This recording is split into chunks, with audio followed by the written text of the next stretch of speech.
I speak today on behalf of the hundreds of thousands of survivors and children currently in residential care facilities across the United States who are kidnapped from their homes and transported into facilities through the use of the youth transport system.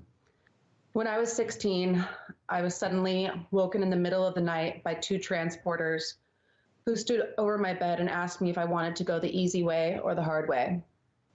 I thought I was being kidnapped and was going to be murdered. They called me by my name as they pulled out handcuffs.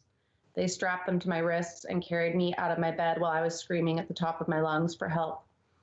They knew who I was and they were on a schedule. My parents stood by and watched this happen because they were told that this was the only way to do it. Having a second to breathe, use the restroom, or collect my things, I was shoved into the back seat of a car without a phone and taken to the airport. I asked them where I was going, and I asked them if I could speak to my parents.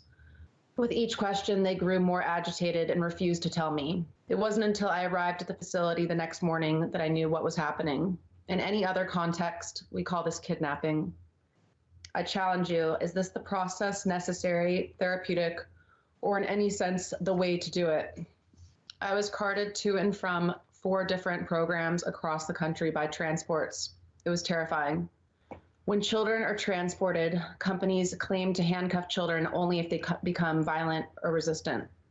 When you are woken up in the middle of the night by strangers, I would be hard-pressed to find a youth not resisting or showing signs of emotional distress.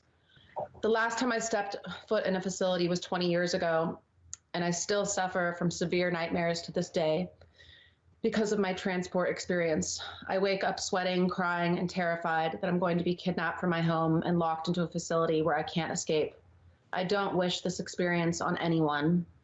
As leaders, we have a duty to protect our youth from harm.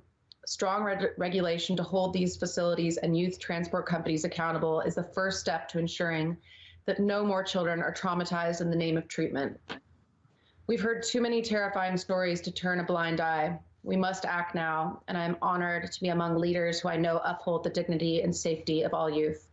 Thank you.